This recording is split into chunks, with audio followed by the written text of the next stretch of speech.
അസ്സലാമു അലൈക്കും ഫ്രണ്ട്സ്. ഇന്ന് ഞാൻ ഉണ്ടാക്കുന്ന ഒരു വൈറ്റ് എഗ് കുറുമയും ഒരു പിങ്ക് കളർ അപ്പമാണ് ഉണ്ടാക്കുന്നത്. അപ്പോൾ നമ്മൾ അപ്പം ഉണ്ടാക്കുമ്പോൾ ഒരു ചെറിയൊരു കളർ വ്യത്യാസമൊക്കെ വരുമ്പോൾ കുട്ടികൾക്കൊക്കെ വളരെ ഇഷ്ടപ്പെടുമല്ലോ. അപ്പോൾ അത് ഗസ്റ്റൊക്കെ വരുമ്പോഴായാലും ഒരു വെറൈറ്റി ആയിട്ട് കളർ വ്യത്യാസമൊക്കെ ആയിട്ട് കൊടുക്കുമ്പോൾ നല്ലൊരു ഭംഗിയാണ് കാണാൻ. അപ്പോൾ ഇത് ഉണ്ടാക്കുന്നത് എങ്ങനെയാണെന്ന് നോക്കാം. അതിന് വേണ്ടിയിട്ട് 1 കപ്പ് തേങ്ങയാണ് ഞാൻ എടുത്തിട്ടുള്ളത്. അതിലേക്ക് 1/2 കപ്പ് ചോറ് ചേർത്ത് കൊടുക്കാം.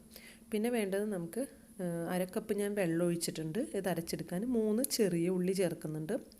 പിന്നെ വേണ്ടത് ഒരു 1/4 ടീസ്പൂൺ നല്ല ജീരകം. ആ ജീരകത്തിൻ്റെ ഫ്ലേവർ ഇഷ്ടമാണെങ്കിൽ ചേർത്താൽ മതി കേട്ടോ. 2 ടീസ്പൂൺ പഞ്ചസാര.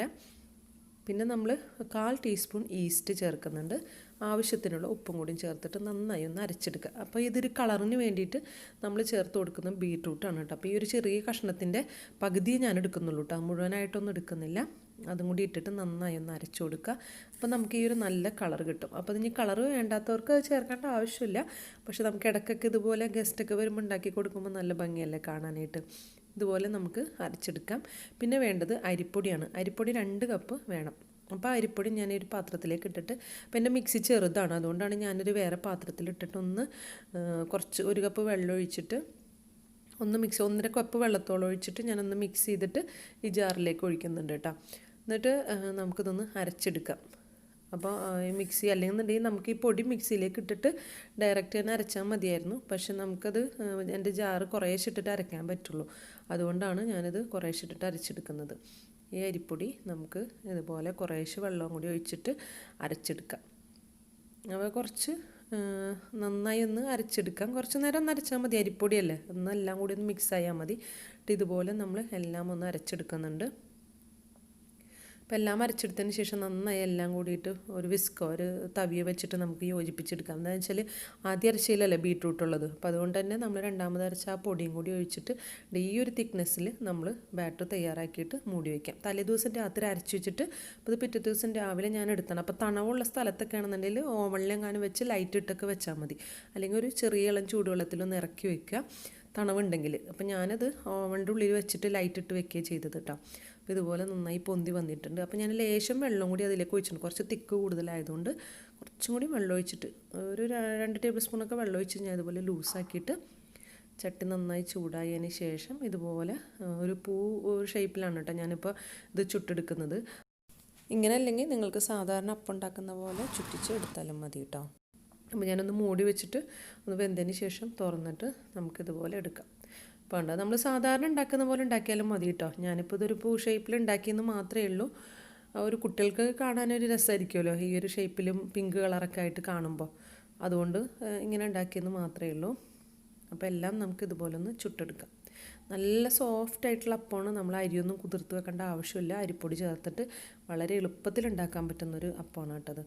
അപ്പോൾ എല്ലാവരും ഒന്ന് ട്രൈ ചെയ്ത് നോക്കുക. ഇതുപോലെ നല്ല ടേസ്റ്റാണ്. ബീട്രൂട്ടിൻ്റെ ആ ഒരു ടേസ്റ്റൊന്നും നമുക്കിതിൽ ഉണ്ടാവില്ല കേട്ടോ. പിന്നെ നമ്മൾ ലേശം ജീരകം കൂടി ഇട്ടിട്ടുള്ളതുകൊണ്ട് തന്നെ ഒട്ടും ബീട്രൂട്ടിൻ്റെ ടേസ്റ്റേ ഇതിനുണ്ടാവില്ല. അപ്പോൾ ഞാൻ അടുത്തത് ഉണ്ടാക്കുന്ന ഒരു വൈറ്റ് എഗ് കുറുമയാണ്. അപ്പോൾ അതെങ്ങനെ ഉണ്ടാക്കുന്നതെന്ന് നോക്കാം. അതിന് വേണ്ട ഇൻഗ്രീഡിയൻസ് ഒരു 12 കാഷ്നട്ട് എടുത്തിട്ടുണ്ട്, 3 പച്ചമുളക് എടുത്തിട്ടുണ്ട്, ഒരു 1/2 ഇഞ്ച് നീളത്തിലുള്ള ഇഞ്ചി എടുത്തിട്ടുണ്ട്, 3 അല്ലി വെളുത്തുള്ളി, 2 സവാള. അപ്പോൾ ഇതെല്ലാം ഒന്ന് കട്ട് ചെയ്തിട്ട് നമ്മൾ മിക്സിയുടെ ജാറിലിട്ട് നന്നായി ഒന്ന് അരച്ചെടുക്കുന്നുണ്ട് കേട്ടോ. എന്നിട്ട് അതിലേക്ക് കുറച്ച് വെള്ളം, ഇതൊന്ന് നന്നായി പേസ്റ്റായി അരഞ്ഞ് കിട്ടാൻ വേണ്ടി കുറച്ച് വെള്ളം ഒഴിച്ച് അരച്ചെടുക്കുന്നുണ്ട്. ചട്ടിയിൽ വെളിച്ചെണ്ണ ഒഴിച്ചു കൊടുക്കുക. കുറച്ചധികം തന്നെ ഒഴിക്കുക കേട്ടോ. എന്ന് വെച്ചാൽ നമ്മൾ ഈ അരച്ചത് നന്നായി ഒന്ന് വഴറ്റിയെടുക്കണം. അതായത് വഴറ്റി ഇതിൻ്റെ ഈ ഉള്ളിയുടെയൊക്കെ അല്ലെങ്കിൽ നല്ലൊരു കുത്തുണ്ടാവും, അത് നന്നായി മാറി കിട്ടുന്ന രീതിയിൽ നന്നായി ഒന്ന് വഴറ്റിയെടുക്കണം. നന്നായി വഴന്നില്ലെങ്കിൽ നമ്മൾ എന്താ ചെയ്യേണ്ടതെന്ന് വെച്ചാൽ ആദ്യം സവാള ഒന്ന് വലുതാക്കി കുറച്ച് വലിയുള്ള കഷ്ണങ്ങളാക്കി കട്ട് ചെയ്തിട്ട് എണ്ണയിലിട്ട് വഴറ്റിയിട്ട് വേണം അരച്ചെടുക്കാൻ.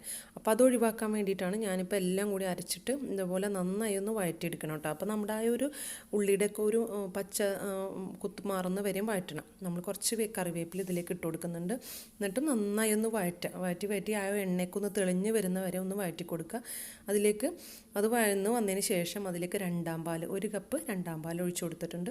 ആ 2 പാൽ ഒഴിച്ചിട്ട് നന്നായി ഒന്ന് തിളപ്പിക്കുക. അപ്പോൾ നന്നായി ഒന്ന് തിളച്ച് വരുമ്പോൾ തന്നെ നല്ല തിക്കായിട്ട് വരും. എന്താ വെച്ചാൽ എല്ലാം പേസ്റ്റായിട്ട് അരച്ചെടുത്തിട്ടുള്ളതാണ്. പിന്നെ ആവശ്യത്തിനുള്ള ഉപ്പ് ചേർത്ത് കൊടുക്കാം. നമ്മൾ ഉപ്പ് ഇട്ടിട്ടില്ല, അതുകൊണ്ട് തന്നെ ആവശ്യത്തിനുള്ള ഉപ്പ് ചേർത്ത് കൊടുക്കാം. അപ്പോൾ നന്നായി ഒന്ന് തിളച്ച് കുറുകി വന്നിട്ടുണ്ട് കേട്ടോ. അപ്പോൾ ഇത് നന്നായി തിളച്ച് കുറുകി വരുമ്പോൾ നമുക്കിതിലേക്ക് പുഴുങ്ങി വെച്ച മുട്ട, ഞാനിപ്പോൾ ഒരു 3 മുട്ടയാണ് എടുത്തിട്ടുള്ളത്. അതൊന്ന് വരഞ്ഞിട്ട് വേണമെങ്കിൽ ഇട്ട് കൊടുക്കാം. ഞാനിപ്പോൾ വരഞ്ഞിട്ടില്ല കേട്ടോ, വരയാണ്ടും ഒന്ന് വേണമെങ്കിൽ വരഞ്ഞിട്ട് വേണമെങ്കിൽ അങ്ങനെ ഇട്ട് കൊടുക്കാം. ഒരു 3 വരയൊക്കെ വരച്ചിട്ട് ഇട്ട് കൊടുക്കാം. എന്നിട്ട് നമുക്ക് ഒന്നും കൂടി ഒന്ന് തിളച്ചതിന് ശേഷം ഇതിലേക്ക് 1/4 പാൽ ചേർത്ത് കൊടുക്കണം. അതൊരു 1/2 കപ്പാണ് ഞാൻ ചേർത്തിട്ടുള്ളത്. അതൊരു തിക്കായിട്ടുള്ള 1/4 പാൽ എടുത്തിട്ട് അതും കൂടിയും ചേർത്ത് ഒന്ന് ചൂടാക്കി എടുക്കാം. അല്ലാണ്ട് തിളക്കണ്ട, ഒന്ന് ചൂടായി കിട്ടിയാൽ മതി. അപ്പോഴത്തേക്കും തന്നെ നല്ല കുറച്ച് ചൂടാറിനനുസരിച്ച് തിക്ക് കൂടി വരും കേട്ടോ. ഇതിലേക്ക് 1/4 ടീസ്പൂൺ ഗരം മസാലപ്പൊടിയും പിന്നെ ഗ്യാസ് ഓഫ് ചെയ്തതിന് ശേഷം നമുക്കൊരു ടീസ്പൂൺ ലെമൺ ജ്യൂസ് ഒഴിച്ച് കൊടുക്കുക. കുറച്ച് മല്ലിയിലയും കൂടി ഇട്ടിട്ട് ഇത് സെർവ് ചെയ്യാം കേട്ടോ. അപ്പോൾ നമുക്ക് എല്ലാം റെഡി ആയിട്ടുണ്ട്. നന്നായിട്ട് തിക്കായിട്ട് വന്നിട്ടുണ്ട്, ഇതുപോലെ നല്ല തിക്ക് ഗ്രേവി ആയിട്ട് വന്നിട്ടുണ്ട്. അപ്പോൾ നമുക്കിത് സെർവിങ് പ്ലേറ്റിലേക്ക് ഇട്ട് സെർവ് ചെയ്യാം. അപ്പോൾ നമ്മളിത് പ്രത്യേകം ശ്രദ്ധിക്കണം, സവാള അരച്ചെടുത്തിട്ടുള്ളത് കൊണ്ട് തന്നെ, വഴറ്റാണ്ടാണ് അരച്ചെടുത്തിട്ടുള്ളത് കൊണ്ട് തന്നെ നന്നായി ഒന്ന് വഴറ്റിയെടുക്കണം കേട്ടത്. അപ്പോൾ ഈ രീതിയിൽ ഉണ്ടാക്കാത്തവർ തീർച്ചയായും ഈ രണ്ട് റെസിപ്പീസ് ഒന്ന് ട്രൈ ചെയ്ത് നോക്കുക. എൻ്റെ വീഡിയോ ഇഷ്ടമായ ലൈക്ക് ചെയ്യാനും കമൻറ്റ് ചെയ്യാനും ഷെയർ ചെയ്യാനും മറക്കരുത്. ഇൻഷാ അല്ലാഹ് അടുത്തൊരു വീഡിയോ ആയിട്ട് വീണ്ടും വരാം. താങ്ക്